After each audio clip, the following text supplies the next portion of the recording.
Damas y caballeros, ladies and gentlemen, this is Know Your Local Leaders on WERA 96.7, Arlington's own radio station. Hello, this is Federico E, and this is Know Your Local Leaders on WERA 96.7 FM, Arlington's own radio station. And today we're very happy to have two great leaders. We have Katie Cristol and Christian Dorsey. And we also have Katie's spouse here, husband, Steve, and so welcome too. And so it's great to have you guys here in Arlington Independent Media and now WERA. And the mission, WERA's mission, I call it the triple E, which is to enrich, enlighten, and entertain Arlington's diverse community, and by promoting, facilitating independent radio production. Let's just go right into it. Both of you, Christian and Katie, won two tough elections this year, and you won a hotly contested primary election, and there was how many candidates was that in there? Six. There were six. There were six. Yes, so it was a tough one, and then, but it was actually very interesting with very different views, different diverse views, and so it was an interesting election. I saw a lot of friends being torn. I like this one, I like this one, I like this. So, but then you also went ahead and went on to win a general election that also was tough. After a long campaign, what was it like when you learned on election night that you won? How about Christian? What about you? Well, I would be lying if I didn't say, if I said anything other than I was incredibly elated, but also tremendously relieved, because at that exact moment, and just for people who don't get into the minutia of campaigns, well before the final vote total was announced, we were able to get a sense of what the results were going to be based on the key precincts that came in and the returns and what they were looking like. And it was at the point that a traditional stronghold for anti or non-Democrats came in, the Madison precinct in North Arlington. And when that came in and we had good results there, it became pretty clear to me mathematically that there was no chance that Katie and I would not win. So at that moment, there was sheer joy, and I was in my house with my family and some of my campaign staff, and we let out some primal grunts. I'm not gonna lie, it was fun. But then, really, it's this great sense of relief because, as I looked around and saw some campaign supporters and my wife and my children, and I realized that they had gone through a lot during this year, and it really would have been utterly soul-crushing if the result had been anything else. So there was elation, and then immediately I followed that up with a deep sense of relief. Absolutely. Yes. Elation and relief sounds right to me too. Exactly. One of the other really memorable things about election night for me, you build a campaign over the process of months, in our case 10 long months, and to be able to celebrate the outcome for which you have all worked so hard with the people who have joined that momentum along the way. For both of us, I think had family there from far away who had been with us quite literally since the beginning, and to see the friends that we had made throughout the community, not only in the years preceding the campaign, but all along the way. Those sort of diehards who were with our primary campaigns, and a room full of Democrats who had rallied around us, who had spent all day working the polls for us, who the weeks leading up to it and knocked on their doors and talked to their neighbors, to the gift of sharing that sort of joy with people who've worked really hard and signed on for the message you're trying to communicate. It's humbling and it's thrilling. Let's hear from Steve too. We have a spouse here. Unfortunately, Christian's wife couldn't join us. She had bath duty with the kids. Yes, and putting them to bed as we speak. So, But Steve, what was your experience on election night? Yeah, absolutely. I mean, I think in the general election in particular, it was certainly, I think relief maybe predominated over anything else. And I think for me as an Arlingtonian, not just as a candidate, I think the relief predominated because there was a lot at stake in this election. And Katie and Christian both had a great vision for what Arlington could be going forward. And so I think in the primary, with experiencing that with Katie, that was almost just pure elation. And I think that was because, as you said, it was very contested. There were a lot of great candidates, and a lot of them had great values and a great vision for Arlington. And so sort of the thrill and the honor of having Katie be able to represent the Democratic Party was one thing. But then in the general election, the stakes were really high, I think, and so it was not just personally exciting for us, but I think really important that Katie and Christian were able to be the ones who will be able to serve Arlington on the board. Yes, and so it was truly amazing. That night. So while we were getting somewhat negative results from the rest of the country and the rest of Virginia, so it was our cups were not entirely full that evening, right? Yeah, exactly. It was somewhat bittersweet, but it was definitely sweet. But tell us a little bit about your personal life. So tell us about a little bit about your day-to-day life, your family, your friends. What do you do on weekends, for instance? Any hobbies, and so anything you would like to tell us? Well, first of all, thank you for asking this. After 10 months of talking about policy and issues and perspectives on the county and how I offer different vision and a different set of skills and competencies, this is really nice. And I'm trying to remember who I was before I was a candidate, and I'm slowly trying to rediscover that. But before you reinvented yourself. Exactly. But I've been married. My wife and I celebrated our 10-year anniversary this past September in the midst of campaign season, so it was very romantic, as you could well imagine. But my life has really been about family and raising children for the last 8 years. My oldest daughter is about 8 years old. So weekends at the Dorsey Feldman household involve getting up very early because, kids have this unique ability to want to sleep as late as possible on school days, but get up as early as possible on weekends. So, complete paradox with what you've got going on with your own life, where you can sleep in a little bit.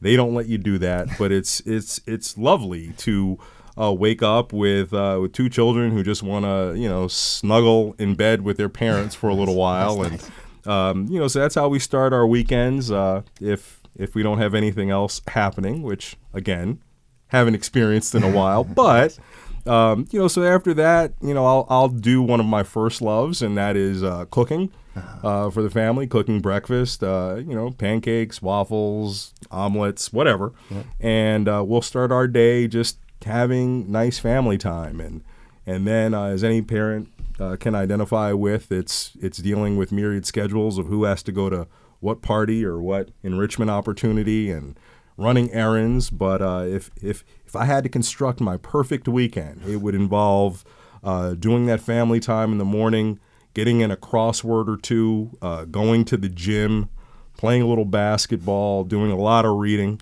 and other than that, I'm a typical guy. I like just enjoying leisure when I have it, but when I do have an opportunity to sit with a good journal, good research paper, that's kind of how I spend my time. So I'm a nerd in that respect. Any sports? Any exercise? I play basketball. On a good day, I'm a pretty good basketball player for a middle-aged guy. I used to play football in my youth and recreationally play tennis and Great. Awesome. Katie, what about you? I too am a football player. So that's no, but I do think one of the things people might not know that Christian and I have in common is that both of our families are Jewish, and so Yes, trying to observe Shabbat when we can protect that Friday evening. I will say, just this past Friday, we were enjoying a delicious challah made by Christian's wife, who's a mean baker. Oh, thanks for the shout-out. Yeah, there we go. So, we'll try to protect a little weekend time when we can. My first response to that question, of course, is what's a weekend? But as we recalibrate and as Christian so well put it, try to figure out who we were before the campaign, we are starting to think, I hope, about weekends again and what that means. And Steve and I enjoy the company of our Sheltie. We have an elderly Shetland sheepdog, so he gets a lot of love and attention when we're both around on the weekends. And I've seen it on pictures. yeah, Beautiful he's a pretty cute little guy. And one of our passions, and actually the way Steve and I met, was doing theater. And so we've tried to keep that element of our life. For a while, we performed with the Arlington Players, which is part of Arlington's excellent arts community.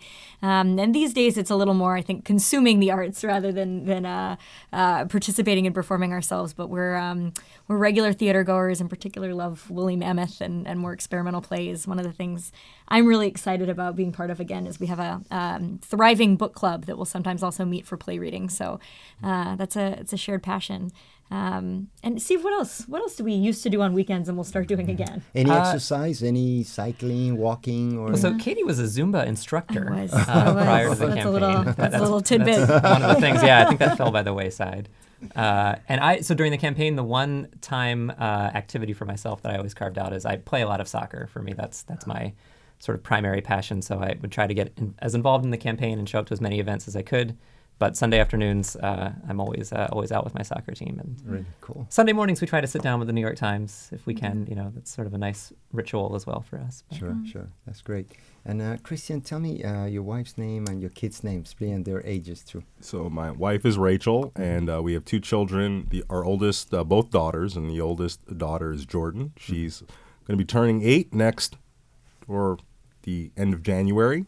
And then Mila, our youngest, will be 4 in March. Oh, wow. Okay. The young side, eh? Yes. Very nice, very nice. So I wanted to ask you, I have 2 daughters in the Arlington Public Schools system. And like other parents, I'm always paying attention to my daughter's interests and special talents. And from time to time, I wonder, what in the world will they be when they grow up? I guess I should say when they become adults. They're growing all the time. So every time I look at my youngest, she's taller and taller. So looking back at your lives, tell us where did you grow up, and tell us something you did or that happened to you as a child that makes you think it was a sign that you'd end up here today as an elected official. So I grew up in Atlantic City, New Jersey, another AC, but it's about as different from Arlington County as you can imagine. For those people who've never been to Atlantic City, and if you're not a gambler or you're someone who went with their families many years ago when it was a family resort area, there's really not much of a reason for anybody to go to Atlantic City, and that's a shame. It's one of the reasons why I couldn't wait to leave when I graduated from high school. But that said, I'm being somewhat facetious. I had a great childhood because of my family, and even though I was raised primarily by my single mom, she always made sure, despite our modest means, that there was above everything love and support in the household. And she instilled in me a belief from the very beginning that I could do anything, go anywhere, and actualize all of my aspirations. And for me, as a kid growing up in a largely working class, very urban area where, we didn't have parks and green space the way we think of here. I didn't really reflect on this until, actually during the campaign, when I realized that I can't recall ever playing in a green park when I grew up. Where I played baseball and other outdoorsy things was a brown field. It was a vacant lot because of a dilapidated building that was no longer there, and that's where we did sports. And the one sort of nice green area that I can recall was actually, not in the city proper. It was right on the outskirts. So a very different upbringing. But that said, I was always a nerdy kid. I was always really into my studies and trying to do the right thing. And for some reason, I always had a comfort in a facility speaking in front of groups of people. And I remember at some point when I was in 5th or 6th grade, a teacher said something like, "You can be president one day."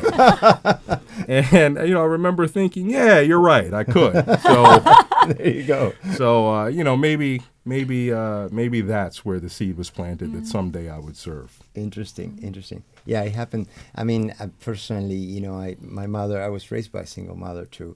And it seems like, she planted those seeds that I could be anything I wanted to. And, with hard work and, dedication and such. So yeah, there's definitely, values that stay with me, my whole life.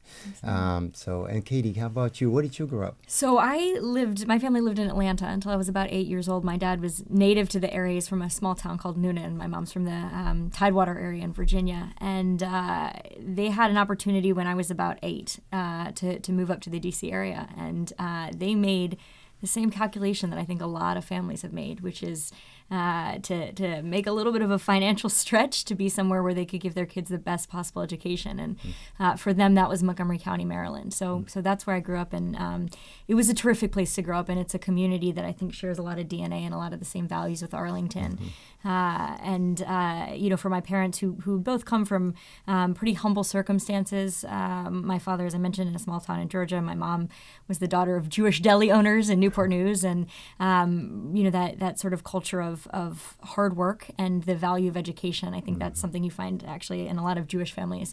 And so that really predominated in my childhood and on our parents' expectations for us. And they're still in Montgomery County, at least for now. And so it's nice to be close. It's nice to have them get out occasionally when I can convince them to cross the river. And my dad loves to tell a story of when I was small, I think maybe 5 or 6, and being picky about my food. And they tried the line that I think parents often try on their kids, which is, you should clean your plate because they're starving children in China. And I apparently looked at him and said something like, well, why don't we just send my food to them? And so I think to the extent that I think there are a couple of ways to interpret that story, right? One is that I was a smart aleck even from an early age. And I think maybe the more charitable interpretation and the one I might advance in answering your question about a moment when I knew, that from an early age, I cared a lot about problem solving, I think, and this notion that, that the world has its challenges and there are ways that we ought to be thinking about addressing them instead of just simply feeling guilty about them.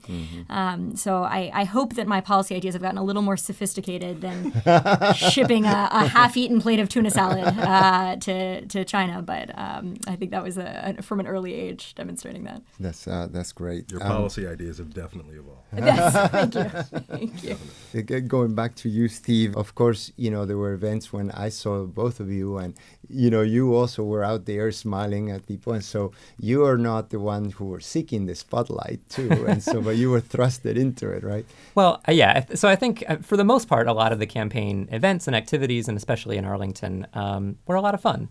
Arlington is full of very engaging people, and like you said, Federico, I know that I saw you at many of those events, and I did try whenever possible to attend as many of the events as possible. Katie and I did not yet have any children, so it was actually a little bit easier for me, I think, than for many of our other candidate spouses to adjust my schedule so that I could try to show up. And I always enjoyed meeting people and talking to people about the issues that are going on in Arlington. I think when we first began the campaign, I had gotten this idea in my head that I would, do a lot of the meal prep and the cooking, and I would really try to step up and keep things running on the home front more often. And that lasted for about a month.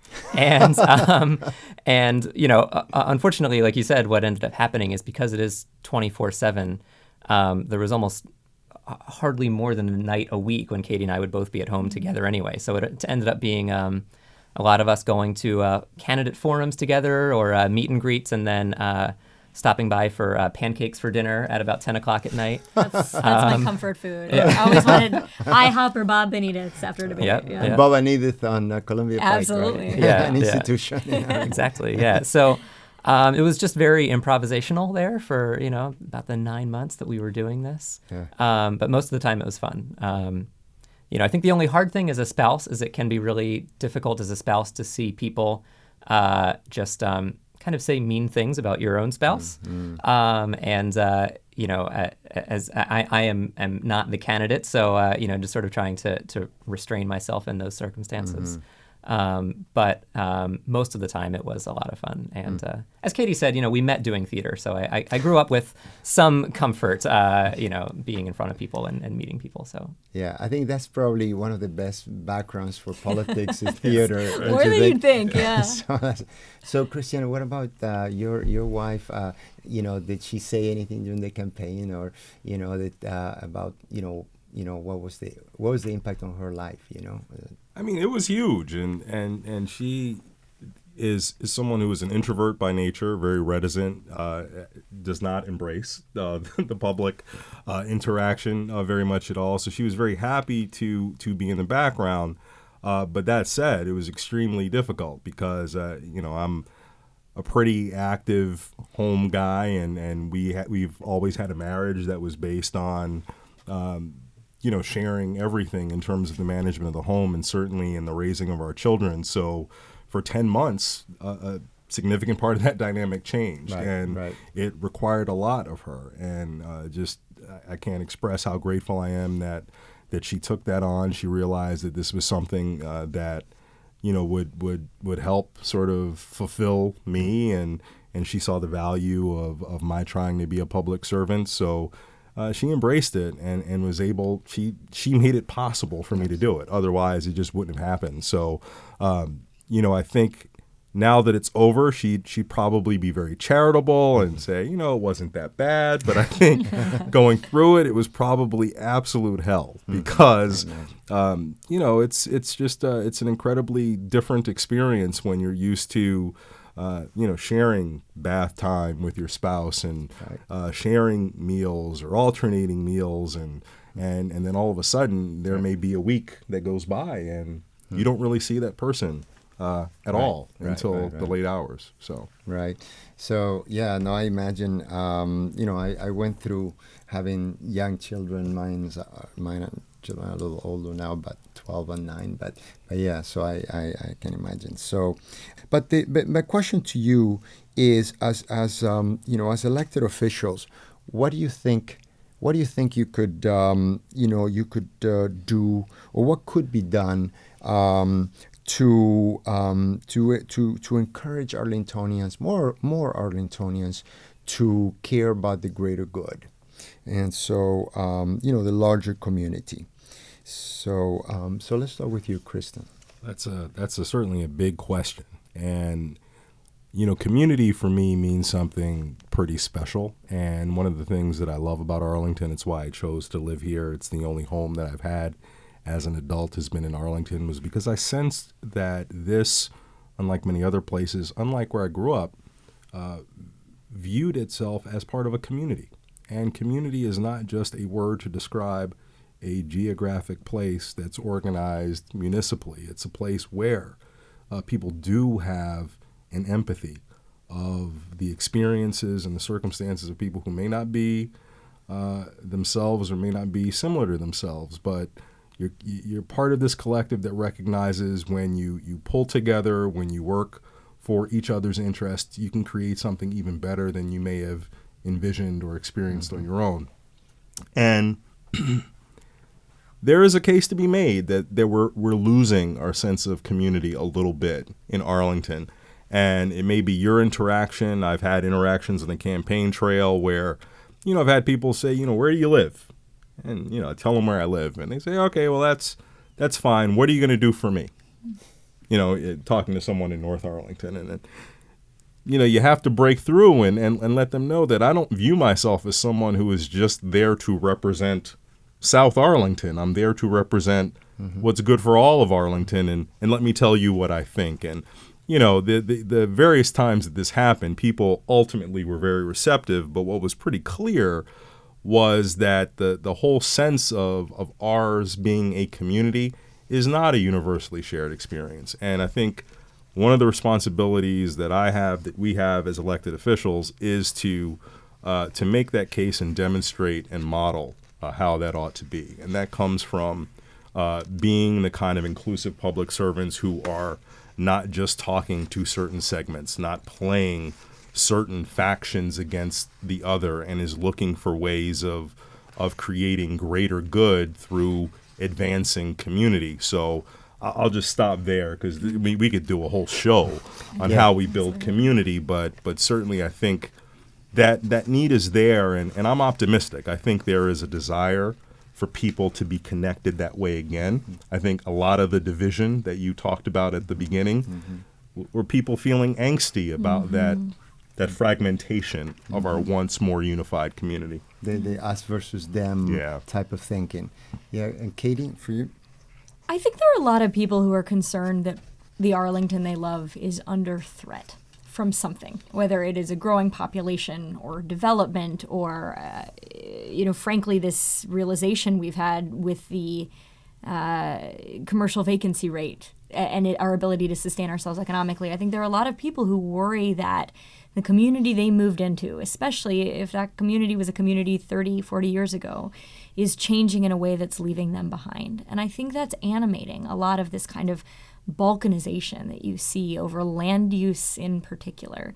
And so my hope is that our way forward to build a sense of community is to recognize that a lot of what animates seeming self-interest is anxiety or is worry. To give you an example, another site not too far from Thomas Jefferson, actually, that we've had a lot of discussion about is Lubber Run, and what will the future of the Lubber Run Community Center look like, and might it include some pre-K, or might it include some community or county office spaces for the Departments of Parks and Recreation.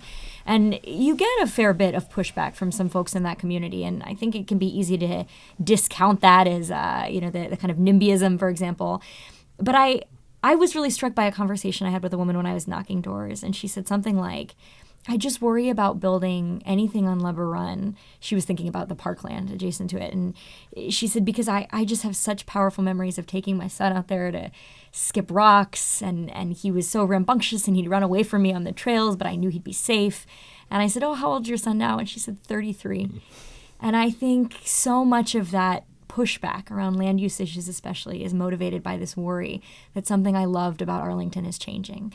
And so it becomes incumbent on us as community leaders, and I mean not only Christian and I as board members, but community leaders in communications here at AIM, or the many Arlingtonians who lead our civic processes, to talk about how we actually have a future that might look a little different than our past, but can be inclusive of everyone. I always use the example of how much our millennials and senior citizens and retirees have in common, the interest that they share in a walkable community with a lot of amenities. That's right. And really trying to articulate a vision of Arlington, again, that may not look like the Arlington that you moved to 30 years ago, but still has room for you and your family and wherever you may be in your stage of life, I hope is the path to creating a greater sense of community.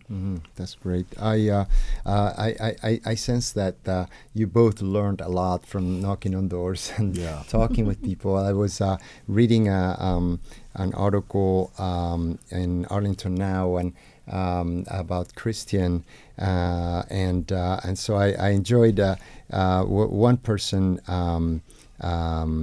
who wrote in the comment section, Christian knocked on my door a while back asking for my vote. We had a nice discussion about a few issues, some of which we agreed upon, some of which we did not. But it was a civil exchange of ideas, and I appreciated the time he spent talking with me. I can't comment on any of the other candidates, but Mr. Dorsey will definitely be one of my choices based on his enthusiasm and clear love for Arlington and his willingness to get out and put in the sweat equity. So anyway. Maybe I ought to read the comments. I not allowed myself to do that. Don't read the comments. Okay, all right. You kind of have to skip through half of it. Oh, okay. All right. So. That's just let Federico pick the good. Gotcha. Yeah. Just leave it to a former reporter, trained reporter, to just go through all of those. But why does affordable housing matter in Arlington? And let's start with you, Christian. Sure. Affordable housing is something that I've worked on a lot during my career. And, I come at it from both a values and what I think is a practical perspective. From a values perspective, you'd be hard-pressed to find people in Arlington who on some level don't embrace the concept that one of our special characteristics that gives us added value compared to many other communities is a sense of diversity. Mm-hmm. And you really can't practically in this country have a conversation about realizing diversity without providing affordable options for people. We still have we still have a society where economic outcomes have been disproportionately realized by people of different racial and ethnic demographics. So, really, if you want to realize diversity, just on a fundamental level, you have to be talking about housing affordability and affordability in neighborhoods. But secondly, there is also, I think, a compelling policy case to be made that all of the externalities that cause people to have angst about growth, such as sprawl and infill and traffic and transportation, those are all to a great extent mitigated when you have options for people to live close to where they work. And we do have, even in affluent Arlington County, we have low-wage workers at our national airport, at our retail stores, who even work in our public schools, who should have an opportunity to live close to where they work. You add to that the level of community connectedness that comes from having in some cases, first responders who are able to live close by or in a community. Those are all very positive things. And then on an economic level, there is, for me, my economic orientation is that you achieve equitable growth through increasing demand. And that comes from having people with more income to spend at your neighborhood retail establishments and in your local community to support job growth and to support growing standards of living. So what I would love to do is to be able to talk about housing affordability, not just in terms of a subsidy that people feel is being doled out to folks who may or may not be deserving, but to talk about the many benefits that accrue to our society, even if you are not going to be a direct beneficiary of a less expensive apartment or house. And, those are benefits that are realized policy-wise, they're realized economically, and they're realized in the value of diversity, racial and ethnically, age diversity. There's so many good things that come from wise investments in housing affordability, and we just have to make sure people understand those perspectives. Katie? I will say, elections are blunt instruments, and so it's hard to read any election as a referendum on a particular issue or even the mood of the electorate. But one of the things that I derive a lot of optimism from is that this was an election that was very much about whether we will continue to prioritize housing affordability in Arlington. A lot of our discussion and dialogue coalesced around the Affordable Housing Master Plan that our board passed unanimously a few months ago. And so to have an election that was so explicitly about that, with two candidates in support, two candidates vociferously opposed, one of which ran a pretty aggressive mail program in opposition to that plan, and to see the community signal, I think in some way we can interpret with their votes that this is a value we care about in Arlington County and want to approach thoughtfully and in a measured way, but it is something that we prioritize. It gives me a lot of encouragement when I think about what will be some tough work ahead of implementing some of those policies. So it's been an issue that's on my mind and one that I am encouraged by regarding the results of this election. With respect to the case making, I think the economic argument is a strong one, as Christian outlined. I think there's a reason that you see our Chamber of Commerce, our Economic Development Commission, and other representatives of our commercial sector here in Arlington out so strongly behind it.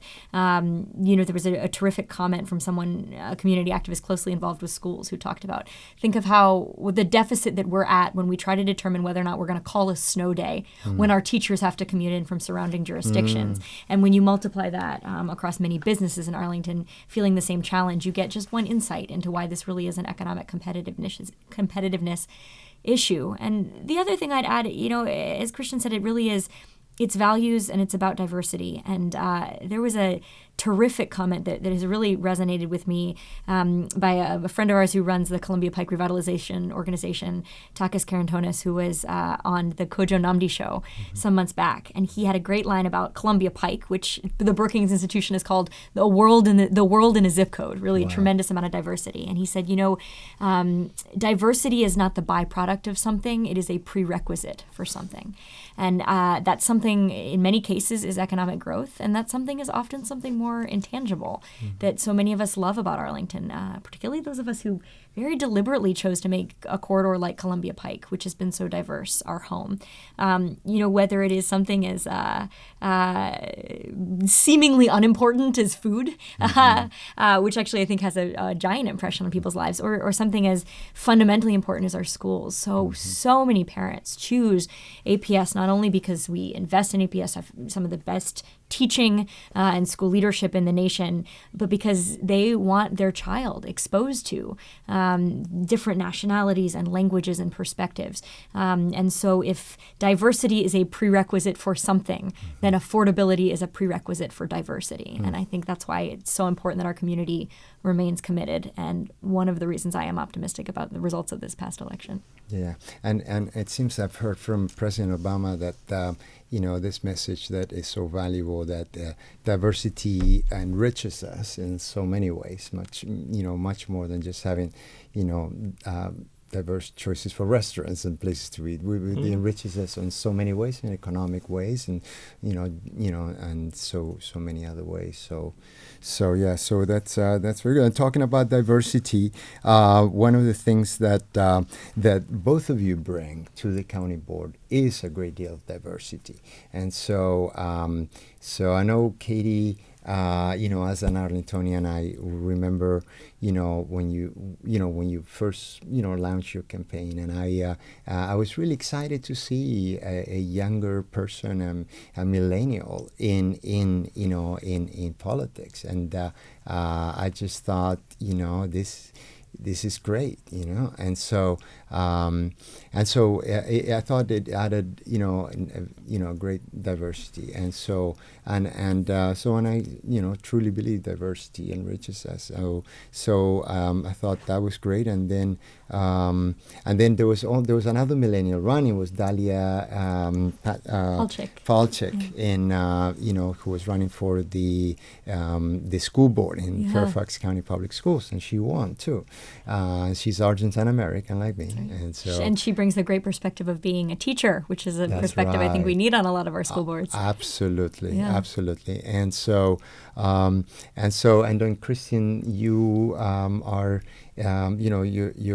you're black and your wife is white, and so that's a type of marriage that was banned in this country, in the state. Absolutely.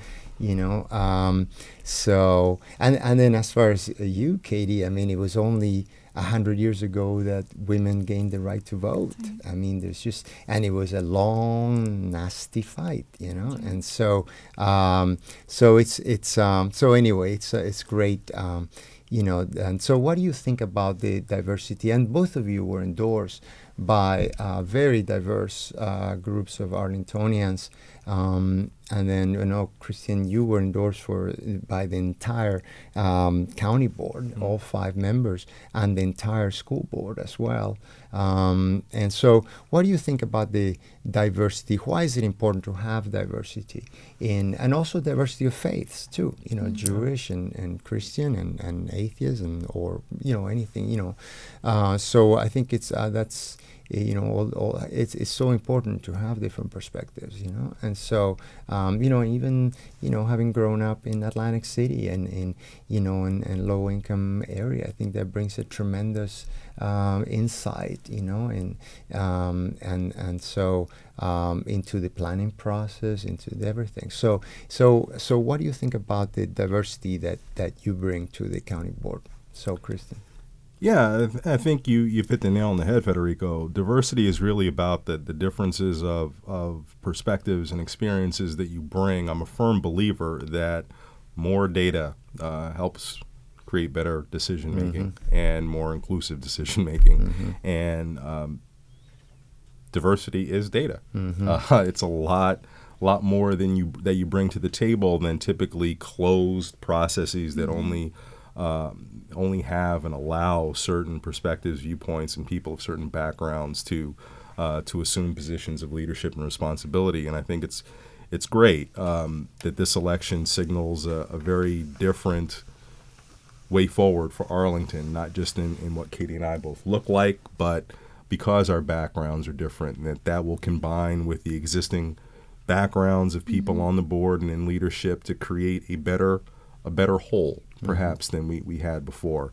And I take a degree of pride, and also am humbled by the great responsibility of, I believe, being only the third African American to serve on the county board. And for me, what that means moving forward is just like every barrier-breaking event, the election of President Obama or the potential election of Hillary Clinton, that it will signal to other people who may see themselves in us that it is possible for them. One of the things that I was deluded by as a child was this belief that I could do and be anything.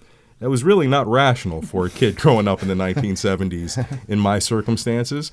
But hopefully through these kinds of circumstances, that'll just be normal and routine for every child who looks at Katie and says that, as a young person, I want to do this, or as an African American, I want to do that. So it's a great responsibility, one that I get teary when I think about it too much. So I'm going to stop. Sure. And it's and of course you Christian, you're a dad, and then and you're a dog owner. I have to set a good example for Bear. Their dog Bear is very, very adorable. Very adorable. But being a millennial, what I thought is, I think of all the millennials in Arlington who many of them are renters, and they are not. Sometimes I don't see them as part of the civic processes, Absolutely. Which is so essential to who we are as Arlingtonians. So that's why I also thought it was. It was of value for when you came along, and definitely. And that is my fervent hope, and I'm already doing what I can to sort of pull people into processes. And I've been making the joke a lot. Mitt Romney made that ill-fated comment in the debate in the last election about binders full of women. But the spirit of that, right? We need binders full of young people, so that when we have commission openings or work groups or ad hoc advisories, we have younger folks. But also there are a lot of people who rent in Arlington who aren't represented, and they're not always millennials, and so. That is a perspective that feels tremendously important to me, to the extent that through my presence or modeling I can inspire others would be very rewarding. And I know it's going to need to be a lot more deliberate than that. And I think actually it's a loss for Arlington, not just for the millennial class or millennial or renters. Just that somehow they're losing out by not being represented. We have one of the most talented, educated classes of millennials here in Arlington than in the entire country. And so we have folks who get up every morning and ride the Orange Line downtown, where they can where they work on transportation issues nationally, where they work on education policy or even urban planning, and to not capture that perspective back in our own community processes is a disservice to all of us. So really tapping that brain power feels important. And I think it is sort of trying to make the inroads and helping younger folks or renters understand how much local issues have an impact on their lives. I think it's a more natural realization for a homeowner. You start to really care about trash collection or property taxes when you have that sort of literal financial stake in your community. And so helping younger folks to understand how much of a stake they have in their community, whether it is community response to sexual assault, for example, which has been a keen issue of interest for me, whether it is affordability, which is an area of tremendous interest to our renters and to those who would like to be home buyers in Arlington but find themselves stymied by our market in doing so. So that is an aspiration I hold very deeply for the next 4 years, to bring more folks along. And one of the cases I found myself making all the time really was that our interests are interconnected, and so we all benefit when we're all represented. And just to give you one example, I had a terrific conversation this afternoon with an historic preservationist I was really concerned, like many in Arlington, about this phenomenon of the teardowns of our more modest single-family homes being replaced with large, very unaffordable properties. And it's a heartbreak to him because he hates seeing these historic houses, these Sears kit houses, for example, go down. And it's a heartbreak to me because I know that young families are finding it really hard to keep their roots in Arlington because we're losing that kind of middle tier of ownership stock. And so this is a tough nut to crack. I don't want to imply that this is something I can solve in my first year on the board, but to see that partnership, that's kind of common interest across the generations really does remind me of the importance of having those divergent or differing perspectives represented because they do actually serve a common good. Mm-hmm. Yeah, absolutely. I couldn't agree more with you, Katie, on that, and Christian, and the value of diversity. And we also in 2012. When Obama won, there was, a very large number of women who were elected to Congress, which was really amazing. I don't know if you saw a photograph of, of all the female elected leaders in the front of the U.S. Capitol on the front steps. You kind of replicated that. Yeah.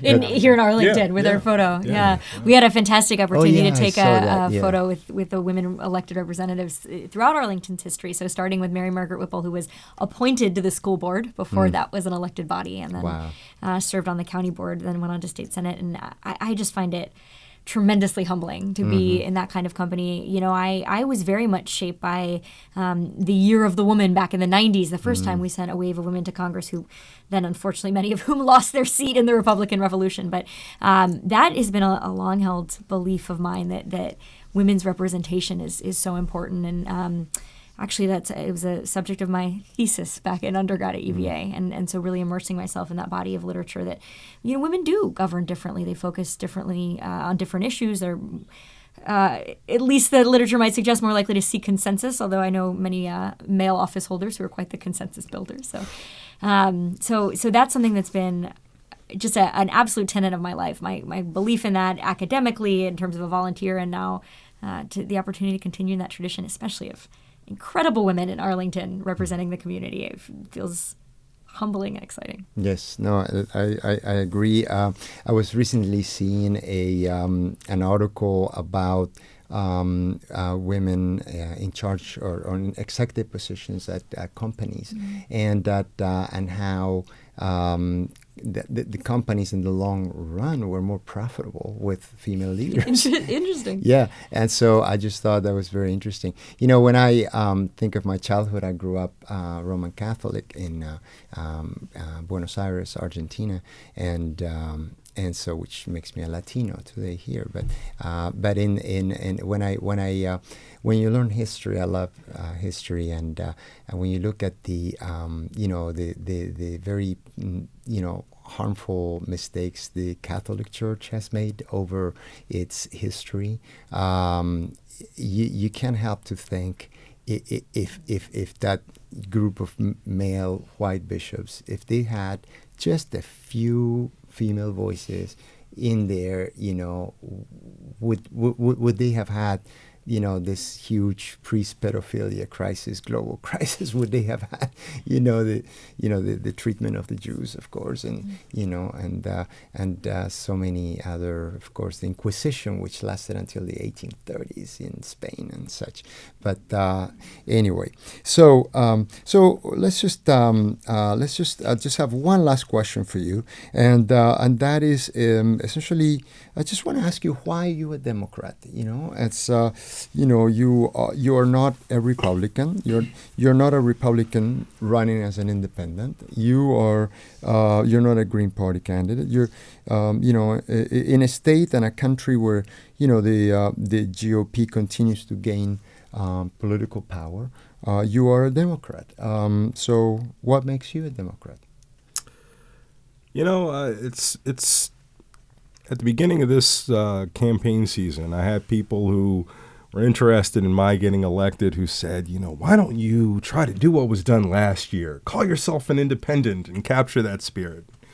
And I'm a Democrat, always been a Democrat. And I realized what I was resisting then is, first of all, it's fundamental to who I am. And it's a worldview that begins with the whole idea that it's not everyone is on their own, but we're all in this together. Mm-hmm. And that's the way you make communities better. It's not just for a sense of kumbaya and togetherness. It's actually how you achieve progress. And progress for me, the root of the word progressive, which many people who are liberal like I am used to describe themselves, is all about how you move a community forward to deal with past mistakes and create future opportunities. And it's a fundamental belief for me that says, life is not a game where everyone who's got what they want, we get to make it static and everyone else just has to deal. It says, let's look at what we've done and let's figure out how our future can be better and how we can learn from past injustices that have denied African Americans, for example, employment and wealth building and earning opportunities, and figure out how having a more open and inclusive labor market, having an education system that's more devoted to reducing gaps can create better opportunities moving forward. How the difference between someone who is a low-wage worker today versus a middle-income earner who's able to have a secure living standards and a secure retirement might be the opportunity to live in a more affordable house. These are the sort of things that guide my desire to see our community be better. And that's why I have always ascribed myself and associated myself with a liberal perspective. It's why I'm a Democrat. That doesn't mean that Democrats are always right. There are many times when I find myself at odds with party leadership, and that's healthy. I think also part of being a Democrat is that's allowed. Mm-hmm. You can bring different perspectives to the table, and it's the idea that we are not this closed system that only requires certain dogmatic thought, but really that somehow, some way, the best, most inclusive ideas that bring opportunities for everyone are going to be the ones that are elevated and carry the day. And Katie, how about you? So now that the election is over, I can expose my Achilles heel, which is that somewhere in the archives of Churchill High School in Montgomery County, you will find a yearbook with a picture of me in an Argyle sweater vest posed with the high school Young Republicans. Oh, really? True story. So my father's always been a little more conservative than I am, and as I mentioned earlier, he really came from nothing, and I grew up in a community where not only my parents but all of my classmates came from. There's not a lot of old money in my neighborhood where I grew up. It's folks who came here from tiny towns in Georgia, from Cuba, from Korea, and everywhere I looked, I saw hard work being rewarded, and that was the American dream. And it wasn't until I got to college that I had this reality check of seeing a lot of hard work go unrewarded and a lot of wealth perpetuating itself without a lot of hard work. And so that for me was a process, and it unraveled quickly, much to my father's chagrin. Once I started realizing sort of the holes in that, everyone's in it for themselves, hard work is rewarded, sort of mentality. And so I sort of quickly changed parties. Ended up becoming president of the College Democrats. So really made a 180 there. And actually, it was later in my career and in my policy training that I began to see so much of Montgomery County, where I'm from. So much of what enabled that kind of economic mobility, that intergenerational mobility, was democratic policies, inclusionary housing, investing like we do in Arlington in great schools and the kids who need it. And so, it started with sort of that politicized wake-up call of realizing that ideologically I had bought into something that might have been true in this small enclave, but wasn't true in the vast majority of places, even in this land of opportunity in America. And that evolved and really became honed into a policy agenda to me that I think really is all about addressing intergenerational inequality. And there are many things to be proud of about Arlington, and one of those sort of data points that I think we ought to be most proud of is a study on intergenerational economic mobility published in the New York Times last year that showed Arlington County in the top 80% of our ability to move children born in the lower quintiles, I believe it was, into the middle class or even the upper middle class throughout their lifetimes. And I believe that's what the role of government ought to be. That's what our schools do can do and can continue to improve and do better, and what our housing can continue to do better here in Arlington. And it's why I'm a Democrat. Yes.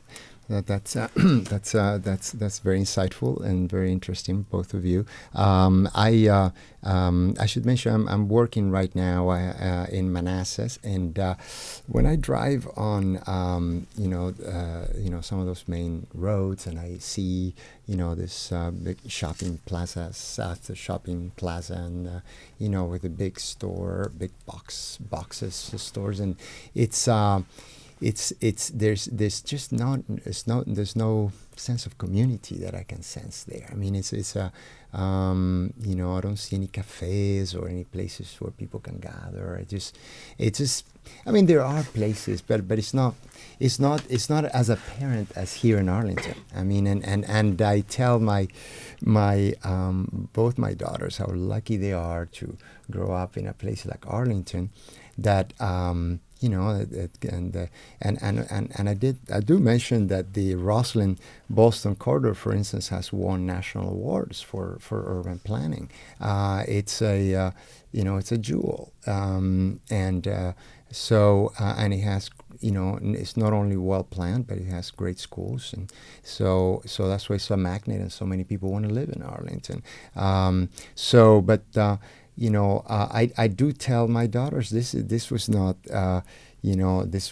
magic. This was a county board that's been controlled by Democrats for many years, and Democrats came up with a plan to direct high density around the metro stations, and then to start moving from high density apartments to townhouses and then houses, just all around, sort of drawing circles, radius, around the metro stations, and they stuck with that plan, and the plan evolved. They've improved it over the years, but they pretty much stuck with it because they're Democrats. They believe in planning, in using sound, evidence-based, ideas to improve people's lives, and that's how, now we have so many transportation choices, and that's, to me, that's freedom. That's freedom. That's I can just we have so many choices.